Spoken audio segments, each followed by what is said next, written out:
Hello, everyone. Thank you for coming. Everyone can hear me? Audio is okay? Great. So my name is Aileen Honess. I work at Breker Verification Systems.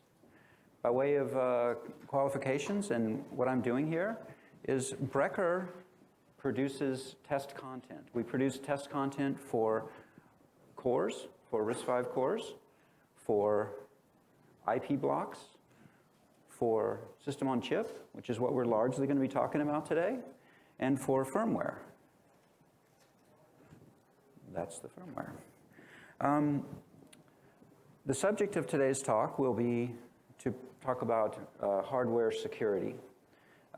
Effectively, what we're going to talk about is how we can prevent, or how hardware can prevent, processes from accessing memory that it is not supposed to.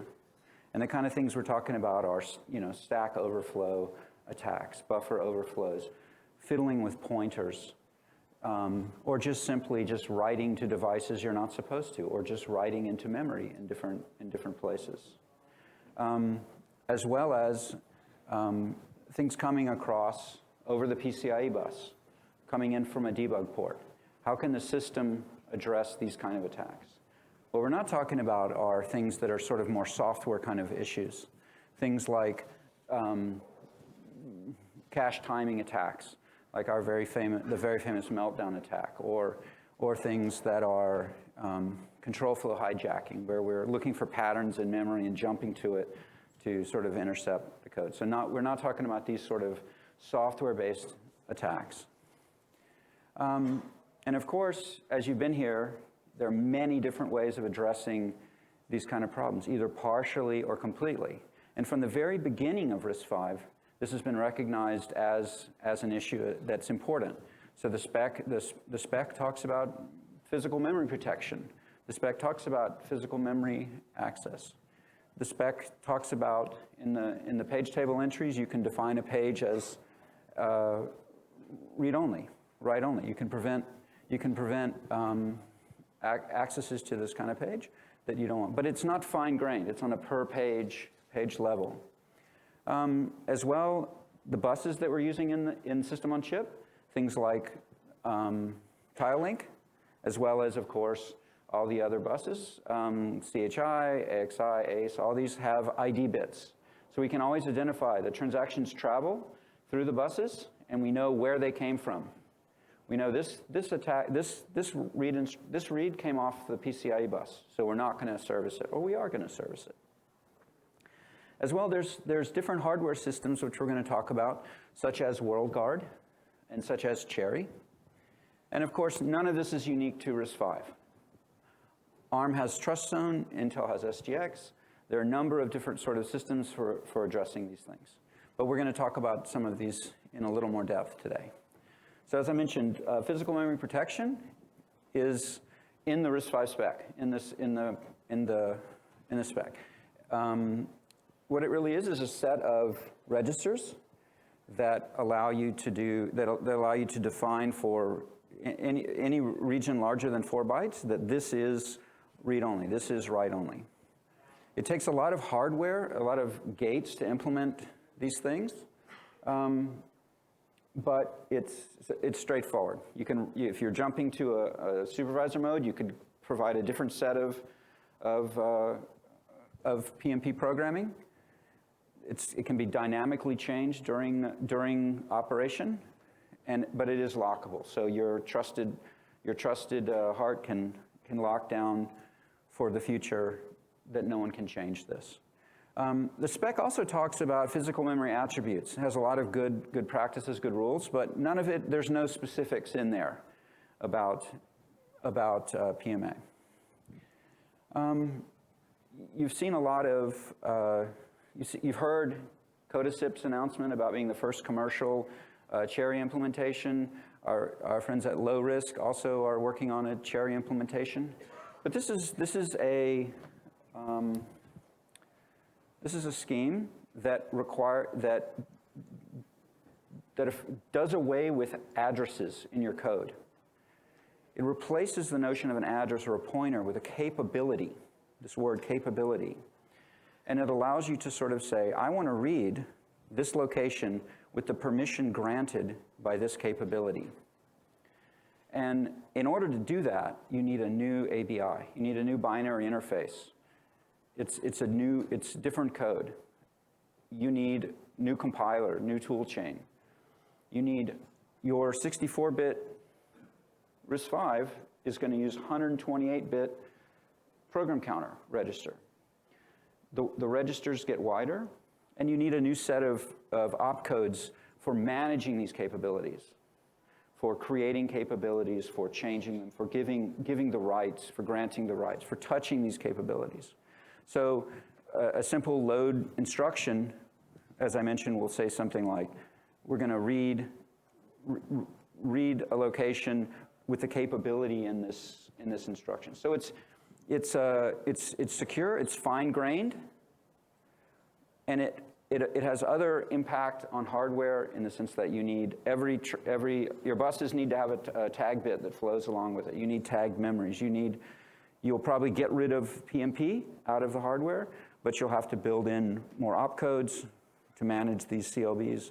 It's a different thing than we've done before. So another approach is WorldGuard. And as I mentioned down here, what it feels to me like is that it's PMP, but it's PMP for the system on chip. It introduces in front of, coming off of each of the buses, each of the PCIe or whatever, there's a marker. There's a piece of hardware that you can program that says things coming off this have this ID. It provides checkers in front of every resource, in front of every device, in front of every memory. There is a checker. And checkers are full of rules that provide permissions for each of the worlds, for each of these IDs. And it has this interesting ability that if any rule provides access, access is granted. And so, you have read permission, you have write permission for each world. Every heart, every permission, every privilege mode can have a different world ID. And you can dynamically change them. But WorldGuard does not suggest that once you program the rules, that you touch them again. So for whatever reason, the caches for things like this, they do not want you to change the rules once you've started operation. So so what I'll talk much of the rest of this about, today's talk, is I will talk about how we built a system for verifying a WorldGuard, a family of designs that implement WorldGuard. So I guess before I jump there, so there was a database that had in it that could tell us for this system how many hearts, where are the checkers, how many rules each checker had, where are the markers, what are they protecting. So from that, we created sort of the input to our tool, to our coherency app, to our RISC-V app, so we could run all those tests. We just queried the database, built a piece of code, ran those tests. But then we added to that some WorldGuard tests. And what the WorldGuard test began with, as I said, you must start with a particular setup that you're not allowed to change during simulation. This was a simulation-based thing, but of course we could do this for emulation or even silicon. So we had sort of a setup phase where we would configure all the WorldGuard checkers. And all the markers. We would come up with random world IDs for all the privilege levels. The machine mode privilege level is not changeable, at least in the systems we were using. So for supervisor, for user mode, we would come up with different world IDs. And we would create a random set of rules with holes in them, with out of order, all sorts of interesting random cases.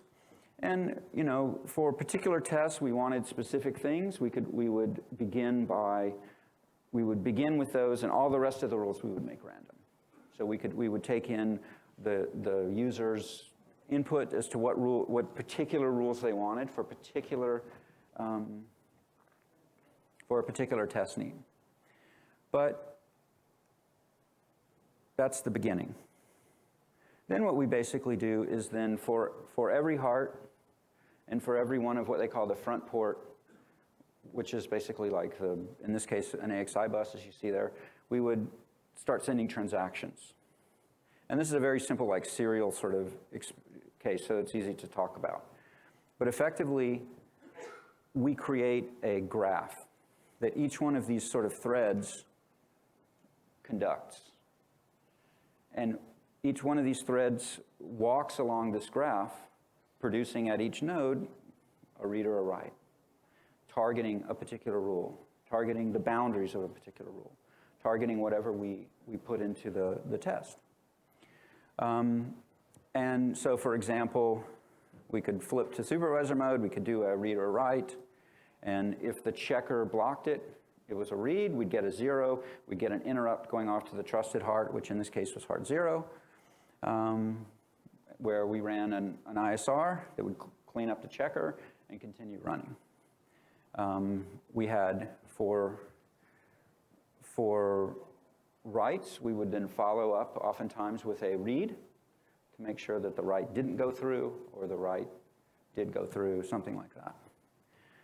So in general, we run in parallel. So this is a serial sort of case. You can see the one sort of thread of execution, but we run multiple hearts, multiple things, all in parallel, all doing reads and writes, all looking for these sort of problems. So,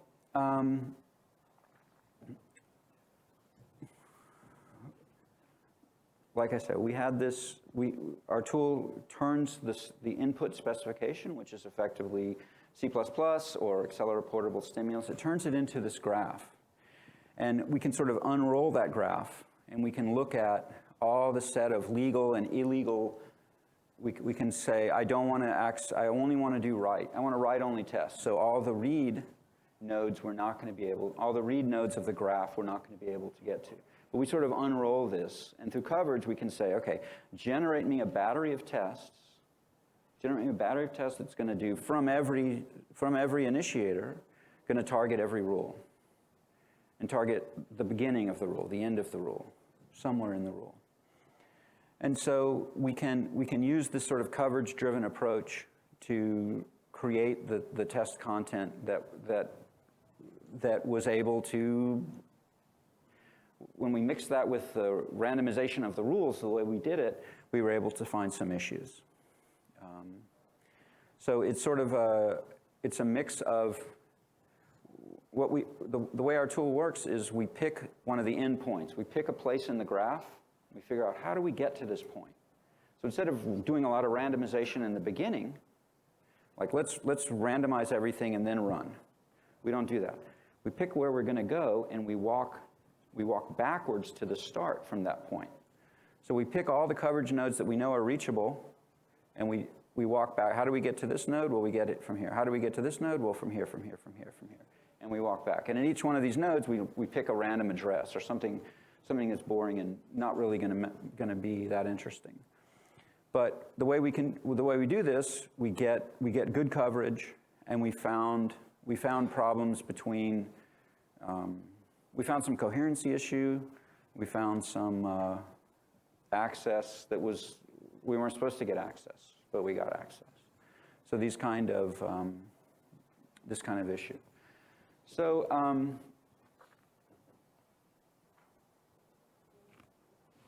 does anyone want to ask a question? Because when I'm nervous, I talk really fast.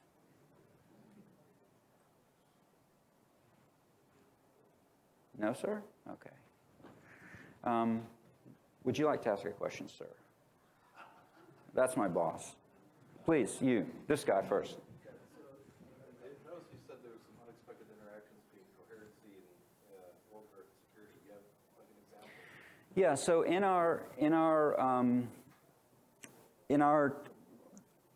the way people typically get started with our tool is they start with our coherency app or our RISC-V app. That's sort of like we have these sort of built-in, not built-in, but we have these sort of we have these sort of models that are already created. And so what we saw in this particular case was in the coherency app we're running and we're doing flushes. We have a case where we can also generate flush instructions that we do a write and we flush it to free the cache line to make sure that, and so we found a case where the cache was not behaving correctly when it came back in, when the line came back in.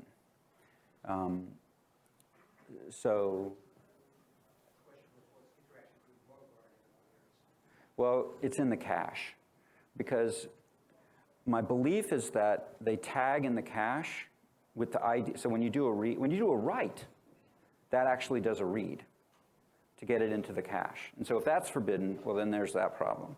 But the other, if you have a write, for instance, if you have a write-only page, you just can't do that on a cache page.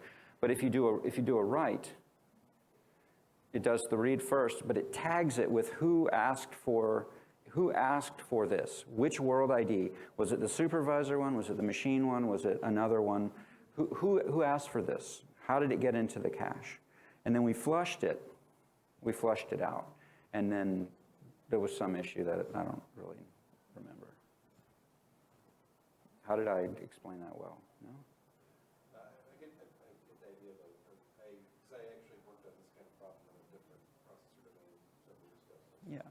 So they're caching the world IDs along with the. So I talked in CHERI, they send a tag bit out and they tag it, but here they're tagging it with the ID that asks for this, which is a byte. It's a number of bits. Yes, sir. So it sounds like given a set of constraints in the WorldGuard and all these address ranges, you can exhaustively test, if you're making sure you're testing every rule. How do you go about making sure that that set of restrictions you have is properly exercising, the actual WorldGuard or whatever hardware, in terms of making sure you're checking reasonable ranges or sort of randomizing or exhaustively testing that configuration space? So we provide this sort of graph level coverage of, have I taken all the paths through have I visited all the nodes of the graph? Have I taken all the paths through the graph? Have I done that? So that's not enough. So customers are typically also, in simulation at any rate, they're running code coverage. They're running their own thing. But when we get up on emulation and stuff, we're looking for just correct operation. And we're not, we don't have any notion of, we never look at your design. We don't parse and understand your Verilog. We don't do any, we just work from the specification, which is in C++ or Accelera Portable Stimulus, or is part of our pre-created packages of software like the RISC-V app. But I guess to the point of if the implementer did a poor choice of setting up all these rules, it doesn't really exercise the hardware to say, hey, I've exhaustively tested that. Yeah. But it leaves a bunch of holes because they didn't. Yeah, that's a sad engineer. Yes, that's a sad engineer who does. But we don't have any way to know. We don't have any. Yeah, it's really easy to make things pass if you don't test them. So hey, we booted Linux and it works great. That's not enough. So there's another question in the back there, please.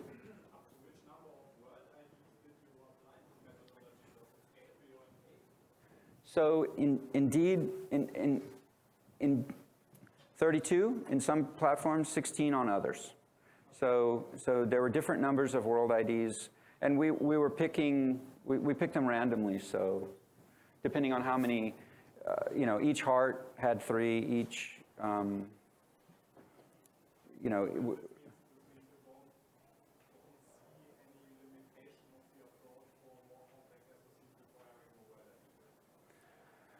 not really more world IDs, but more hearts. If you run more threads on each heart, if you run more threads on each front port, then we sort of get bigger and bigger and bigger tests. Our tool generates UVM like transactions and generates C code. So that's how we're able to make it portable. So you get bigger C code when you run lots more hearts. But, yeah, there's a red sign. So we have a booth. I have a poster where I come talk about this. Please come to that this afternoon, or now, or thank you. Okay.